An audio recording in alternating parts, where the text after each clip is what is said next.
नमस्कार, मैं विकास आप सभी को जीएस वाला चैनल में स्वागत करता हूं। आज हम लोग जैन धर्म के अध्ययन करेंगे। आइए वर्ग की शुभारंभ करते हैं। सबसे पहली बात, इसके परिचय के संबंध में बात करें तो जैन धर्म एक प्राचीन धर्म है। जैन धर्म क्या है? तो एक प्राचीन धर्म है जो उस दर्शन के अंतर्गत निहित है जो सभी जीवित प्राणियों को अनुशासित और अहिंसा के माध्यम से मुक्ति का मार्ग एवं आध्यात्मिक शुद्धता और आत्मज्ञान का मार्ग सिखाता है। क्या है जैन धर्म? तो यह एक प्राचीन धर्म है जो उस दर्शन के अंतर्गत निहित है, जो उस दर्शन के अंतर्गत आता है जो सभी जीवित प्राणियों में अनुशासित और अहिंसा के माध्यम से मुक्ति का मार्ग एवं आध्यात्मिक शुद्धता और आत्मज्ञान का मार्ग सिखाता है। आगे बात करें इसके अंतर्गत इसकी उत्पत्ति के संबंध में। जैन धर्म की उत्पत्ति कब हुई? तो 6ठी शताब्दी ईसा पूर्व में जब भगवान महावीर ने जैन धर्म का प्रचार किया, तब यह प्रमुखता से जैन धर्म सबके सामने उभर कर रहा है। इसमें कुल 24 शिक्षक हुए, जिसमें कि सबसे अंतिम की बात करें तो वह थे भगवान महावीर ही। कुल कितने शिक्षक हुए? अर्थात इस शिक्षक को तीर्थंकर भी कहा जाता है जैन धर्म के अंतर्गत। तो याद रखिएगा, जैन धर्म में कुल 24 तीर्थंकर हुए, जिसमें कि सबसे अंतिम थे भगवान महावीर। और सबसे प्रमुख और सबसे जो मेन जिनके कार्यकाल में सबसे ज़्यादा प्रचार प्रसार हुआ, उनका भी नाम कहे तो वो है भगवान महावीर। इन 24 तीर्थंकरों अर्थात 24 शिक्षकों को तीर्थंकर कहा जाता है, क्योंकि वे लोग जिन्होंने अपने जीवन में सभी ज्ञान अर्थात मोक्ष को प्राप्त कर लिया हो तथा लोगों तक इसका प्रसार किया। जो लोग पूर्ण रूप से ज्ञान को प्राप्त कर लेते थे अर्थात मोक्ष को प्राप्त कर लेते थे, उन्हें ही कहा जाता था तीर्थंकर। तो जैन धर्म के अंतर्गत कुल 24 तीर्थंकर हुए, जिसमें कि सबसे पहला थे ऋषभनाथ और सबसे अंतिम की बात करें अर्थात 24वें नंबर पर कौन थे? तो वे थे भगवान महावीर। जैन धर्म के अंतर्गत जैन शब्द की बात करें तो यह जो है जैन धर्म जो है यह जिन शब्द से बना है, जिसका अर्थ होता है विजेता। सबसे इसके अंतर्गत जो 24वें तीर्थंकर हुए वे थे भगवान महावीर। उसके संबंध में अगर बात करें तो वे 24वें तीर्थंकर के वर्तमान महावीर का जन्म जो हुआ था वह 544 ईसा पूर्व में वैशाली के निकट कुंडन ग्राम में हुआ था, और वह ज्ञांत्रिक वंश के थे जो मगध के शाही परिवार से संबंध रखते थे। इनके पिता सिद्धार्थ थे जो ज्ञांत्रिक क्षत्रिय वंश के मुखिया थे, और उनके माता के नाम त्रिशला जो वैशाली के राजा चेतक की बहन थे। 30 वर्ष के आयु में भगवान महावीर ने अपना घर त्याग दिया और एक तपस्वी का रूप बन गए अर्थात तपस्वी बन गए, और उन्होंने कुल 12 वर्ष तक तपस्या की, और अपने 42 वर्ष की आयु में भगवान महावीर को कैवल्य की प्राप्ति हो गई, अर्थात उन्होंने भगवान महावीर को सुख और दुख पर विजय प्राप्त कर लिया। अर्थात ये भी कह सकते हैं कि इनको मोक्ष की प्राप्ति भी हो गई। कितने वर्ष की उम्र में? तो कुल 42 वर्ष की उम्र में। कब घर छोड़े? अपनी 30 वर्ष की आयु में। लगभग 12 वर्षों तक इन्होंने तपस्या किया और 42 वर्ष की उम्र में इन्होंने कैवल्य की प्राप्ति कर ली। आगे बात करें भगवान महावीर के संबंध में ही, तो उन्होंने अपना पहला उपदेश अर्थात ज्ञान प्राप्ति के बाद, कब ज्ञान प्राप्त किया? अपने 42 वर्ष के पूरे हो जाने के बाद। तो भगवान महावीर जो थे अपना पहला उपदेश दिए थे पावा में। प्रत्येक तीर्थंकर के साथ एक प्रतीक जुड़ा हुआ था। कुल कितने थे जैन धर्म में तीर्थंकर? तो याद रखिएगा 24, जिसमें कि सबसे अंतिम हुए भगवान महावीर, और सबसे पहला कौन थे? तो वह थे ऋषभनाथ। ये जितने 24 के 24 तीर्थंकर थे, इनमें से सभी के साथ एक विशेष प्रकार का प्रतीक जुड़ा हुआ था, जिसके अंतर्गत भगवान महावीर की बात करें तो इनका प्रतीक था सिंह। अपने उद्देश्य के पूर्ति के लिए उन्होंने कौशल अर्थात भगवान महावीर ने कौशल, मगध, मिथिला, चंपा सहित कई अन्य क्षेत्रों का भी भ्रमण किया, और 68 ईसा पूर्व में लगभग 72 वर्ष की आयु में बिहार के पावापुरी में इनका निधन हो गया। अर्थात भगवान महावीर का निधन कहाँ हुआ? तो बिहार के पावापुरी में। आगे बात करें हम लोग जैन धर्म की उत्पत्ति का कारण, तो सबसे पहला कारण क्या है? तो जटिल कर्मकांड और ब्राह्मणों के प्रभुत्व के साथ हिंदू धर्म को कठोर और रूढ़िवादी हो जाना।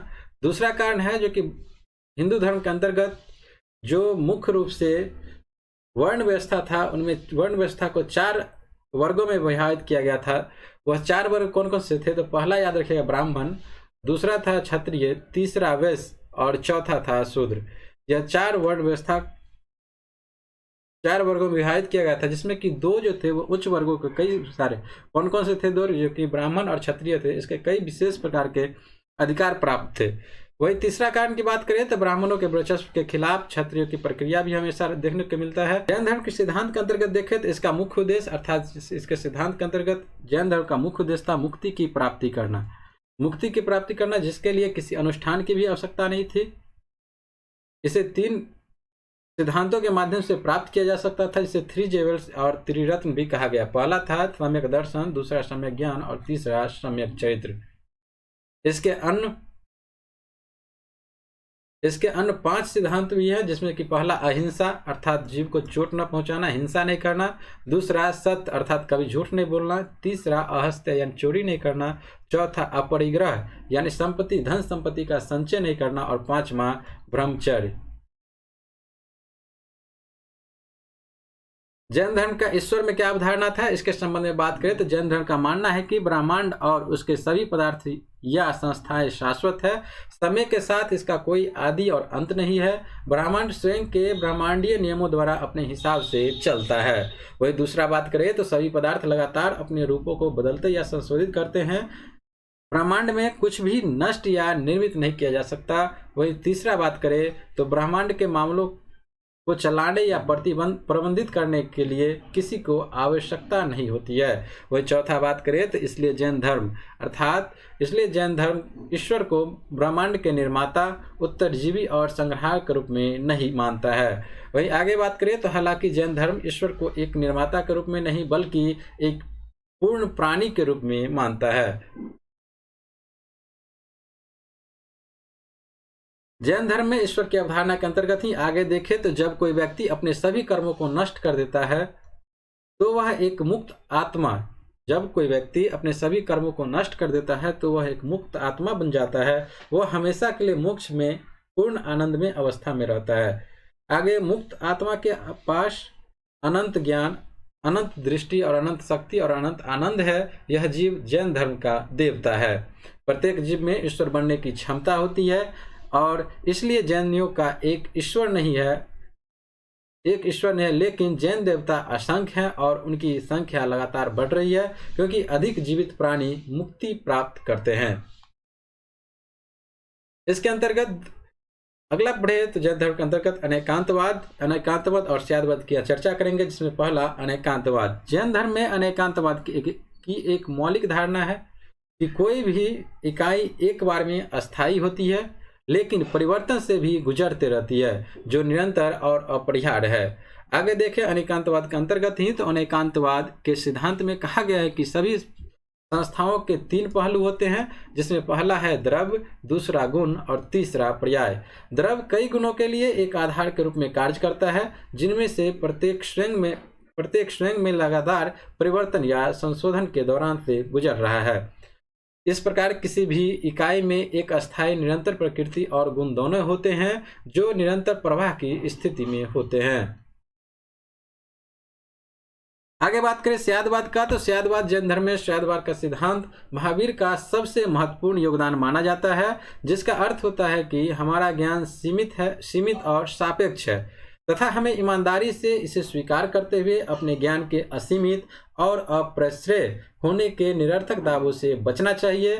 किसी वस्तु को देखने के लिए जिसे नया कहा जाता है संख्या में अनंत होता है, अर्थात किसी भी वस्तु को देखने के जो तरीके हैं उसका वो देखने का तरीका अलग अलग हो सकता है। कई प्रकार के तरीके होते हैं। स्यादवाद का शाब्दिक अर्थ की बात करें तो इसका शाब्दिक अर्थ होता है विभिन्न संभावनाओं की जांच करने की विधि। अगर यहाँ अनेकांतवाद और स्यादवाद के बीच मुख्य अंतर की बात करें तो इसके बीच मूल अंतर यह है कि अनेकांतवाद सभी भिन्न लेकिन विपरीत विशेषताओं का ज्ञान है, जबकि स्यादवाद किसी वस्तु या घटना के किसी विशेष गुण के सापेक्ष विवरण की प्रक्रिया है।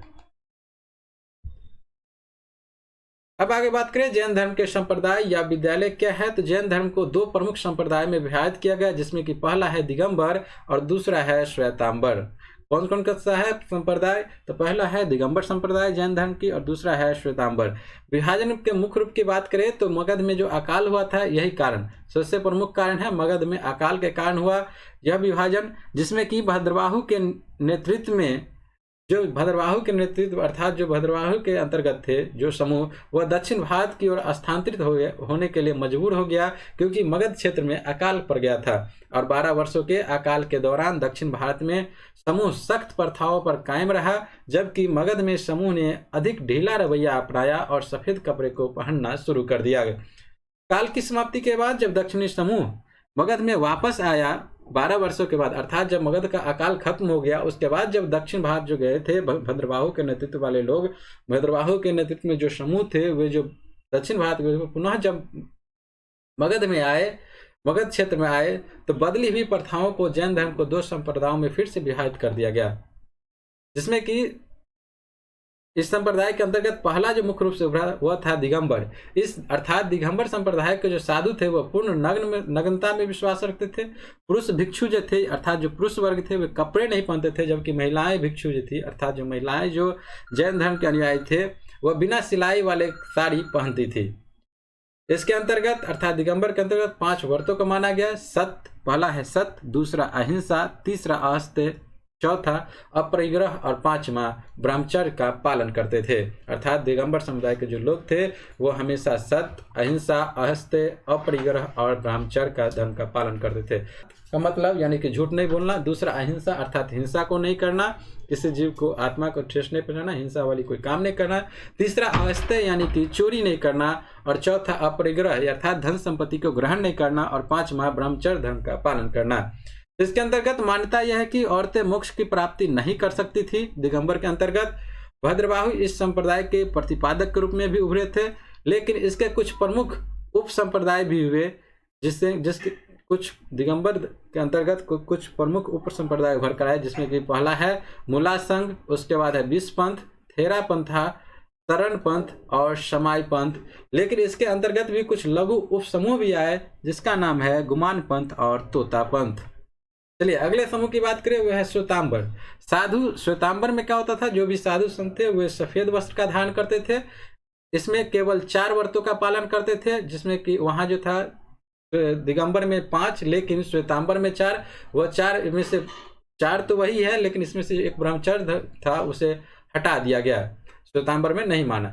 इनका विश्वास अर्थात श्वेतांबर समूह के जो वर्ग लोग थे इनका विश्वास है कि महिलाएं मुक्ति को प्राप्त कर सकती है, जबकि दिगंबर समूह के जो लोग थे उन्होंने वहां मानना था जो कि महिलाएं मुक्ति को नहीं प्राप्त करते हैं, लेकिन श्वेतांबर वाले कहते हैं क्या, जो कि महिलाएं मुक्ति को प्राप्त कर सकती है। स्थूलभद्र जो थे, स्थूलभद्र वह इस संप्रदाय अर्थात श्वेतांबर संप्रदाय के प्रमुख प्रतिपादक के रूप में उभरे। श्वेतांबर के भी कुछ प्रमुख उप संप्रदाय हुए, जिसमें कि पहला मूर्ति पूजक, दूसरा स्थानकवासी और तीसरा थेरापंथी हुए। चलिए आगे बात करते हैं जैन धर्म का प्रसार क्यों हुआ, इसका प्रमुख कारण क्या है। पहला है महावीर ने अपने अनुयायियों को एक आदेश दिया जिसमें पुरुष और महिलाओं दोनों को शामिल किया गया। दूसरा बात करें तो जैन धर्म खुद को ब्राह्मणवादी धर्म से बहुत स्पष्ट रूप से अलग नहीं करता, अतः यह धीरे धीरे पश्चिम और दक्षिण भारत में फैल गया जहां ब्राह्मणवादी व्यवस्था कमजोर थे। तीसरा बात करें तो महान मौर्य राजा चंद्रगुप्त मौर्य और अंतिम वर्षों के दौरान जैन तपस्वी बन गए और कर्नाटक में जैन धर्म को भी जिससे बढ़ावा मिला। आगे बात करें तो मगध में अकाल के दौरान दक्षिण भारत में जैन धर्म का प्रसार काफी उच्च स्तर पर हुआ और यह अकाल 12 वर्षों तक चला। अर्थात मगध में अकाल जो हुआ था वह 12 वर्षों तक चला और भद्रबाहु के नेतृत्व में जैन अपनी रक्षा के लिए दक्षिण भारत चले गए। ओडिशा में इसे खारवेल के कलिंग राजा का भी संरक्षण प्राप्त हुआ था। जैन परिषद भी बनाए गए, जिसमें कि पहला जैन परिषद हुआ, 2 जैन परिषद हुई, जिसमें कि पहला है प्रथम जैन परिषद। यह 3री शताब्दी में ईसा पूर्व में पाटलिपुत्र में आयोजित हुआ था, जिसकी अध्यक्षता कौन किए थे तो स्थूलभद्र ने किया था। दूसरी जैन परिषद हुआ था जो कि 512 ईस्वी में वल्लभी में आयोजित किया गया और इसकी अध्यक्षता देवर्षि क्षमाश्रमण ने की थी और जिसके अंतर्गत अर्थात द्वितीय जैन परिषद के अंतर्गत 12 अंग और 12 उपांगों का भी अंतिम संकलन किया गया। आगे बात करें जैन धर्म और बौद्ध धर्म किस प्रकार भिन्न है, तो उसमें पहली भिन्नता की बात करें तो जैन धर्म ने ईश्वर के अस्तित्व को मान्यता दी, जबकि बौद्ध धर्म ने ईश्वर के अस्तित्व को नहीं माना। दूसरी बात करें तो जैन धर्म वर्ण व्यवस्था की निंदा नहीं करता है, जबकि बौद्ध धर्म जो है वह वर्ण व्यवस्था की निंदा बड़े स्तर पर करता है। तीसरा बात करें तो जैन धर्म आत्मा के पुनर्जन्म में विश्वास रखता है, जबकि बौद्ध धर्म आत्मा के पुनर्जन्म में विश्वास नहीं रखता। और बुद्ध ने मध्यम मार्ग को निर्धारित किया था, जबकि जैन धर्म अपने अनुयायियों को कपड़े यानी कि जीवन को पूरी तरह से त्यागने की वकालत भी करता है। तो जैन धर्म और बौद्ध धर्म किस प्रकार भिन्न है? तो पहला, जैन धर्म ने ईश्वर के अस्तित्व को मान्यता दी, जबकि बौद्ध धर्म ने नहीं मान्यता दी। दूसरा, जैन धर्म वर्ण व्यवस्था को निंदा नहीं करता है, लेकिन बौद्ध धर्म धर्म व्यवस्था के धर्म की निंदा करता है। तीसरा बात करें तो जैन धर्म आत्मा के पुनर्जन्म में विश्वास रखता है, जबकि बौद्ध धर्म आत्मा के पुनर्जन्म में विश्वास नहीं रखता। चौथा, बौद्ध ने मध्यम मार्ग निर्धारित किया, जबकि जैन धर्म अपने अनुयायियों को कपड़े यानी कि जीवन को पूरी तरह से त्यागने की वकालत करता है। आज की दुनिया में क्या है जैन धर्म की विचारधारा की क्या है प्रासंगिकता, इसके विषय में बात करें तो पहला योगदान की बात करें तो वर्ण व्यवस्था की बुराइयों को सुधारने का प्रयास किया। दूसरा, प्राकृत और कन्नड़ का भी विकास हुआ जैन धर्म के माध्यम से। तीसरा बात करें तो वास्तुकला और साहित्य में बहुत बड़ा योगदान दिया। चौथा बात करें तो अनेकांतवाद के जैन सिद्धांत का सामाजिक संदर्भ में व्यवहारिक शब्दों में अनुवाद करने का अर्थ होगा 3 सिद्धांत, जिसमें कि पहला है हठ धर्मिता का या कट्टरता का अभाव, दूसरा दूसरों की स्वतंत्रता का सम्मान करना, और तीसरा शांतिपूर्ण सह अस्तित्व और सहयोग। जैन धर्म के कुछ और वर्तमान प्रेक्षण में योगदान की बात करें तो पांचवा यहाँ पे योगदान देख सकते हैं, यह बौद्धिक और सामाजिक कौन कौन सी चीज, तो बौद्धिक और सामाजिक सहिष्णुता की भावना को जगाता है। छठा बात करें तो आज के परमाणु संपन्न जो समाज है, जो लंबे समय तक शांति प्राप्त करने के लिए अहिंसा के सिद्धांत को प्रमुखता से मिलती है। सातवां बात करें तो अहिंसा की अवधारणा बढ़ती हिंसा और आतंकवाद का मुकाबला करने में भी मदद करती है, अर्थात हिंसा नहीं करना, एक दूसरे के बीच लड़ाई झगड़ा नहीं करना जैसी भावना को भी प्रकट करती है। वही अगली बात करें तो अपरिग्रह यानी कि धन संपत्ति को संचित नहीं करने का जो सिद्धांत दिया है जैन धर्म, इससे उपभोक्तावादी आदतों को नियंत्रित करने, किसको, तो उपभोक्तावादी जो आदत है उसे नियंत्रित करने में मदद करता है, क्योंकि लालच और स्वामित्व की प्रवृत्ति में बहुत वृद्धि हुई है। वहीं अगली बात करें 9वां क्या योगदान है, तो कार्बन उत्सर्जन करने वाली अवांछनीय विलासिता को दूर कर इस विचार से ग्लोबल वार्मिंग में भी सुधार किया जा सकता है। इस प्रकार जैन धर्म के अंतर्गत हम लोगों ने आज जो महत्वपूर्ण टॉपिक थे जैन धर्म के संबंध में वो सभी को देखा, जैसे कि जैन धर्म के परिचय, जैन धर्म की उत्पत्ति कब हुई, इसमें जो 24वें तीर्थंकर हुए भगवान महावीर के बारे में चर्चा किए, और जो पहले तीर्थंकर थे वो कौन थे, तो याद रखिएगा ऋषभनाथ। उसके बाद जैन धर्म के उत्पत्ति का कारण, ईश्वर में क्या विश्वास रखता है जैन धर्म, अनेकांतवाद, स्यादवाद, दिगंबर और श्वेतांबर जैसी महत्वपूर्ण चर्चाओं को भी यहाँ पे हमने किया। और सबसे बड़ी बात, आज के युग में अभी वर्तमान समय में क्या जैन धर्म की विचारधारा कितनी प्रासंगिक है, इस बात को भी हमने यहाँ पर चर्चा किया। इस प्रकार जैन धर्म में इतना ही, और वर्ग की समाप्ति करने की यहाँ पे घोषणा करता हूँ। मैं विकास, जय हिंद।